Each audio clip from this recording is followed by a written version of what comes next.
Nous sommes aujourd'hui le 19e jour du Homer.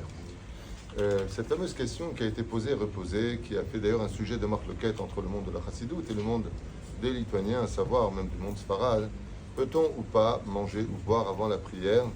Alors bien sûr que c'est un sujet important puisque le Shulchan Aruch lui-même en parle. Les personnes qui sont faibles ou malades pourront manger puisqu'ils vont manger ou boire pour le besoin de la prière. Mais les personnes qui sont en bonne santé, comme nous, grâce à Dieu, qui, malgré le fait qu'on soit un peu plus faible, d'or halash, une génération plus faible qu'avant, Baruch Hashem, on peut tout à fait se retenir de manger jusqu'à après la prière. La prière ne dure pas des heures, elle dure 3/4 d'heure, 1 heure. Et ainsi donc, Baruch Hashem, il y a lieu de ne pas entraver ce qui est marqué dans la Torah, l'Otochlam al-Dam Zifri, qui ne mangera pas sur le sang du sacrifice. De quel sacrifice on parle? On parle, selon la Gemara ainsi que le Zohar HaKadosh, de manger avant la prière. Étant donné que la création du monde est marquée Bereshit bara Elokim et Hashamaim ve et haaretz, d'abord la neshama et ensuite le corps, il est important de sanctifier d'abord son âme pour que son corps soit soumis justement au commandement de l'âme et non pas le contraire.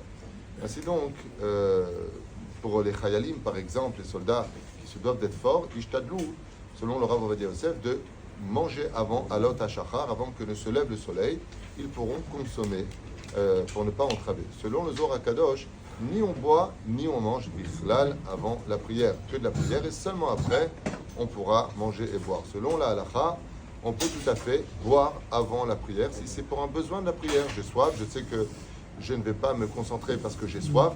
Dans ce cas-là, on peut boire, manger, non, mais boire, on le peut. Bamed varim amurim.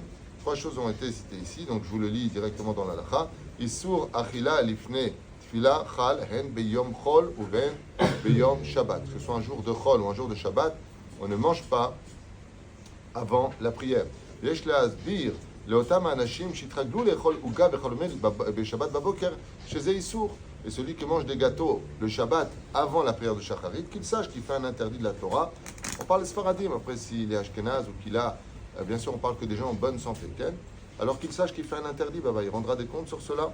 Isur ou alachila, ulam shtiya enam hazet kolkach et aguf. Velachen mutar lishtot, lifnat fila.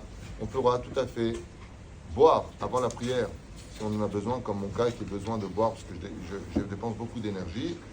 Un thé, un café. Il y en a qui sont, il y a une mahloquette. Est-ce qu'on peut ou pas mettre le sucre dedans? Réponse du Rav Ovadia, oui. Alors les tion, mahmir baiser. Aval celui qui veut le boire. Et est-ce qu'on peut ou pas le mélanger au café? Est-ce qu'on pourrait boire un café au lait le matin? Écoutez bien la réponse, puisqu'on est avec le Rav Ovadia. Bechol shekan im chalav betana sheze mechazek ou mezin et aguf ulam.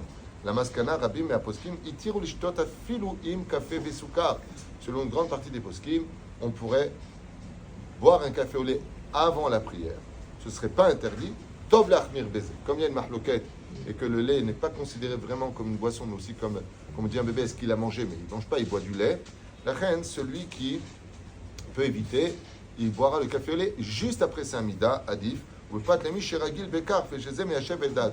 Mais s'il a besoin de boire son café au lait parce qu'il prie mieux pour cela, ça fait qu'il pourra boire même un café au lait avec du sucre, selon le. À plus forte raison. C'est pareil. À plus forte raison. On parle du lait de vache en l'occurrence, donc du lait de soja c'est la même chose. C'est-à-dire que si vraiment, s'il n'a pas son café au lait parce qu'il a l'habitude de le boire, sa prière ne sera pas la même. Le but, c'est que le monde matériel serve le monde de la prière. Donc bien sûr, celui qui est malade, celui qui doit prendre des médicaments, celui qui est faible, celui qui ne se sent pas bien, on ne parle pas de lui. Il mange un peu de gâteau, il mange un peu de choses pour mieux prier. C'est-à-dire, aval, celui qui est comme nous, grâce à Dieu, en bonne santé, il n'a pas le droit de dire, ah, parce qu'on est une génération faible, on peut le faire. C'est l'onachon. Arrête, Baruch Hashem, on ne manque pas dans le ventre de quoi tenir 2-3 jours, mimele.